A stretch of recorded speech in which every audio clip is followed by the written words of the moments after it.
ಈ ಕಾರ್ಯಕ್ರಮದ ಪ್ರಾಯೋಜಕರು Gadiyar group of companies.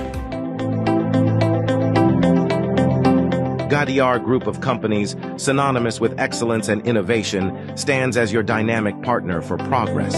Gadiar Group ensures safety as guardians in firefighting and builds vibrant communities in real estate. Building tomorrow, today.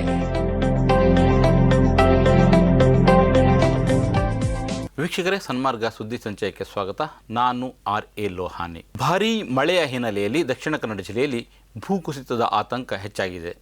ಜಿಲ್ಲಾಡಳಿತ ಮತ್ತು ಜಿಲ್ಲಾ ವಿಪತ್ತು ನಿರ್ವಹಣಾ ಪ್ರಾಧಿಕಾರ ಜಿಲ್ಲೆಯ 88 ಪ್ರದೇಶಗಳನ್ನು ಅತಿ ಹೆಚ್ಚು ಅಪಾಯದ ವಲಯ ಅಂತ ಗುರುತಿಸಿದೆ.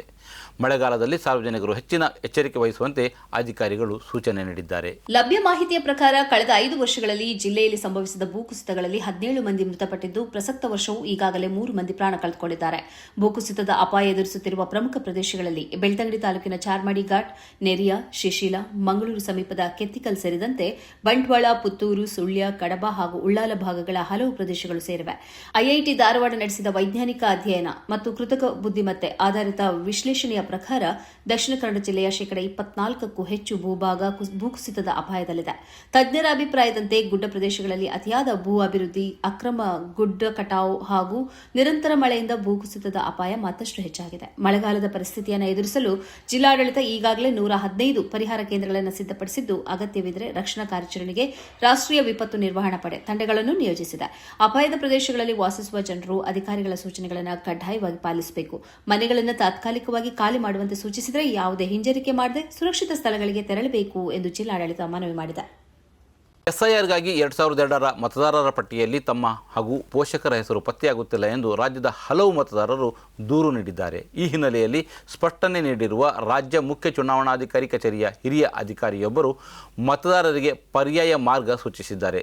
ಸಂಬಂಧಿಕರ ಹೆಸರನ್ನು ಆಯ್ಕೆ ಮಾಡಬಹುದು ಅಥವಾ ಹೊಸ ಮತದಾರರಾಗಿ ನೋಂದಾಯಿಸಿಕೊಳ್ಳಬಹುದು ಅಂತ ಹೇಳಿದ್ದಾರೆ. ಒಂದು ವೇಳೆ 2002ರ ಮತದಾರರ ಪಟ್ಟಿಯಲ್ಲಿ ನಿಮ್ಮ ಅಥವಾ ಕುಟುಂಬದ ಸದಸ್ಯರ ಹೆಸರು ಪತ್ತೆ ಆಗದಿದ್ದರೆ ನೀವು ಸಂಬಂಧಿಕರ ಹೆಸರನ್ನ ಮ್ಯಾಪಿಂಗ್ ಮಾಡುವ ಆಯ್ಕೆಯನ್ನು ಬಳಸಬಹುದು ಅಥವಾ ನಮೂನೆ 6 ಸಲ್ಲಿಸುವ ಮೂಲಕ ಹೊಸ ಮತದಾರರಾಗಿ ನೋಂದಾಯಿಸಿಕೊಳ್ಳಬಹುದು ಎಂದು ಕರ್ನಾಟಕದ ಚುನಾವಣಾಧಿಕಾರಿ ಎಸ್ ಯೋಗೇಶ್ವರ್ ತಿಳಿಸಿದ್ದಾರೆ.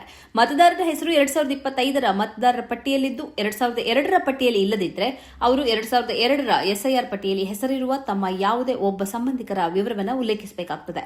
ಸಾರ್ವಜನಿಕರು 2002ರ ಮತದಾರರ ಪಟ್ಟಿಯನ್ನು votus.eci.government.in/search ಇನ್ SIR ಜಾಲತಾಣದ ಮೂಲಕ ಪರಿಶೀಲಿಸಬಹುದಾಗಿದೆ. 2002ರ ಪಟ್ಟಿಯಲ್ಲಿ ನಿಮ್ಮ ತಂದೆ ಅಥವಾ ತಾಯಿ ಕಡೆ ಯಾವುದೇ ಸಂಬಂಧಿಕರನ್ನ ಮ್ಯಾಪ್ ಮಾಡಲು ಅವಕಾಶ ನೀಡಲಾಗಿದೆ. ಸಂಬಂಧಿಕರು ಭಾರತದ ಯಾವುದೇ ಭಾಗದಲ್ಲಿ ಮತದಾರರಾಗಿ ನೋಂದಾಯಿಸಿಕೊಂಡಿದ್ರೂ ನಡೆಯುತ್ತದೆ. ಬೂತ್ ಮಟ್ಟದ ಅಧಿಕಾರಿಗಳು ಅಂದರೆ BLO ಕೇಂದ್ರೀಕೃತ ಪೋರ್ಟಲ್ ಮೂಲಕ ಅವರ ವಿವರಗಳನ್ನು ಪರಿಶೀಲಿಸಲಿದ್ದಾರೆ ಎಂದು ಅವರು ವಿವರಿಸಿದ್ದಾರೆ. ಕರಡು ಮತದಾರರ ಪಟ್ಟಿ ಪ್ರಕಟವಾದ ನಂತರ ಹೆಚ್ಚಿನ ಪರಿಶೀಲನೆಗಾಗಿ ಹೆಚ್ಚುವರಿ ದಾಖಲೆಗಳನ್ನು ಕೋರಿ ಮತದಾರರಿಗೆ ನೋಟಿಸ್ ಬಂದರೆ ಮಾತ್ರ ಅವರು ಚುನಾವಣೆ ಆಯೋಗ ಅನುಮೋದಿಸಿರುವ 12 ದಾಖಲೆಗಳಲ್ಲಿ ಯಾವುದಾದರೂ ಒಂದನ್ನು ಸಲ್ಲಿಸಬೇಕಾಗುತ್ತದೆ ಎಂದು ಯೋಗೇಶ್ವರ್ ಸ್ಪಷ್ಟಪಡಿಸಿದ್ದಾರೆ. ಬಕ್ರೀದ್ ಸೇರಿದಂತೆ ಇತರ ಬೇರೆ ಯಾವುದೇ ದಿನ ಹಸು ಮತ್ತು ಕರುಗಳ ವಧೆಯನ್ನು ಮಾಡಬಾರದು ಎಂದು ಮದ್ರಾಸ್ ಹೈಕೋರ್ಟ್ ನೀಡಿದ ಆದೇಶವನ್ನು ಪ್ರಶ್ನಿಸಿ ತಮಿಳುನಾಡು ಸರ್ಕಾರ ಸುಪ್ರೀಂ ಕೋರ್ಟಿಗೆ ಮನವಿ ಸಲ್ಲಿಸಿದೆ. ಅರ್ಜಿಯ ವ್ಯಾಪ್ತಿ ಮೀರಿ ಮದ್ರಾಸ್ ಹೈಕೋರ್ಟ್ ಚರ್ಚಿಸಿದೆ ಅಂತ ತಮಿಳುನಾಡು ಸರ್ಕಾರ ವಾದಿಸಿದೆ. ಹೈಕೋರ್ಟ್ ತನ್ನ ಮೂಲ ಅರ್ಜಿಯ ವ್ಯಾಪ್ತಿಯನ್ನು ಮೀರಿ ಆದೇಶ ಹೊರಡಿಸಿದೆ ಎಂದು ತಮಿಳುನಾಡು ಸರ್ಕಾರವು ವಾದಿಸಿದೆ. ಕೊಯಂಬತ್ತೂರಿನಲ್ಲಿ ಬಕ್ರೀದ್ ಸಂದರ್ಭದಲ್ಲಿ ಸಾರ್ವಜನಿಕ ಸ್ಥಳಗಳಲ್ಲಿ ಹಸುಗಳ ವಧೆ ತಡೆಯುವ ಬಗ್ಗೆ ಮಾತ್ರ ಮೂಲ ಅರ್ಜಿ ಇತ್ತು. ಆದರೆ ಹೈಕೋರ್ಟ್ ರಾಜ್ಯದಾದ್ಯಂತ ಹಸು ವಧೆಗೆ ಸಂಪೂರ್ಣ ನಿಷೇಧ ಹೇರಿದೆ ಎಂದು ಆರೋಪಿಸಲಾಗಿದೆ. ತಮಿಳುನಾಡು ಪ್ರಾಣಿ ಸಂರಕ್ಷಣಾ ಕಾಯ್ದೆ 1958, ನಗರ ಸ್ಥಳೀಯ ಸಂಸ್ಥೆಗಳ ಕಾಯ್ದೆ 1998 ಮತ್ತು ಇತರ ನಿಯಮಗಳು ಹಸು ವಧೆಯನ್ನು ನಿಯಂತ್ರಿಸುವುದನ್ನು ಬೆಂಬಲಿಸುತ್ತವೆಯೇ ಹೊರತು ಪೂರ್ಣ ನಿಷೇಧವನ್ನಲ್ಲ. ಹೈಕೋರ್ಟ್ ಧಾರ್ಮಿಕ ವಿಷಯಗಳ ಬಗ್ಗೆ ಇಸ್ಲಾಂನಲ್ಲಿ ಹಸು ಬಲಿ ಅಗತ್ಯವೇ ಎಂದು ಚರ್ಚಿಸಿದ್ದು ಅನಗತ್ಯ ಮತ್ತು ಅರ್ಜಿಯ ವ್ಯಾಪ್ತಿಗೆ ಮೀರಿದೆ. ಹೈಕೋರ್ಟ್ ತೀರ್ಪನ್ನು ರದ್ದುಗೊಳಿಸುವಂತೆ ಮತ್ತು ಹೈಕೋರ್ಟ್ ಆದೇಶಕ್ಕೆ ತಾತ್ಕಾಲಿಕ ಸ್ಥಗಿತ ಹೇರಿಸುವಂತೆ ರಾಜ್ಯ ಸರ್ಕಾರವು ಸುಪ್ರೀಂ ಕೋರ್ಟ್ನಲ್ಲಿ ಕೋರಿದೆ.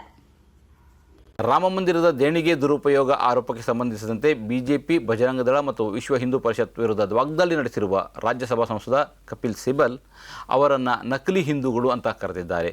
ಬಿಜೆಪಿ, ವಿಎಚ್ಪಿ, ಬಜರಂಗದಳ ರಾಮನ ಹೆಸರಿನಲ್ಲಿ ಮತ ಕೇಳುವ ಇವರು ಅದಾದ ನಂತರ ರಾಮನನ್ನೇ ಲೂಟಿ ಮಾಡುತ್ತಾರೆ ಅಂತ ಆರೋಪಿಸಿದ್ದಾರೆ.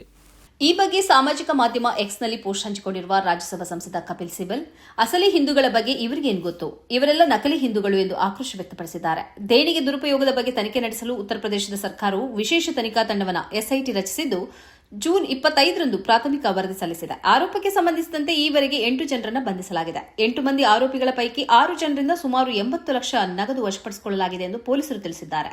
ಸದ್ಯ ತನಿಖೆ ಮುಂದುವರೆದಿದೆ. ಏತನ್ಮಧ್ಯೆ ಶ್ರೀರಾಮ ಜನ್ಮಭೂಮಿ ತೀರ್ಥಕ್ಷೇತ್ರ ಟ್ರಸ್ಟ್ನ ಪ್ರಧಾನ ಕಾರ್ಯದರ್ಶಿ ಚಂಪತ್ ರಾಯ್ ನಿವಾಸಕ್ಕೆ ತೆರಳಿದ ಪೊಲೀಸರು ಅವರ ಹೇಳಿಕೆಯನ್ನು ದಾಖಲಿಸಿಕೊಂಡಿದ್ದಾರೆ. ಟ್ರಸ್ಟ್ನ ಅಧ್ಯಕ್ಷ ಮಹಂತ್ ನೃತ್ಯ ಗೋಪಾಲ್ ದಾಸ್ ಅವರ ಆರೋಗ್ಯದಲ್ಲಿ ಏರುಪೇರಾಗಿದ್ದು ಖಾಸಗಿ ಆಸ್ಪತ್ರೆಯಲ್ಲಿ ಚಿಕಿತ್ಸೆ ಪಡೆಯುತ್ತಿದ್ದಾರೆ.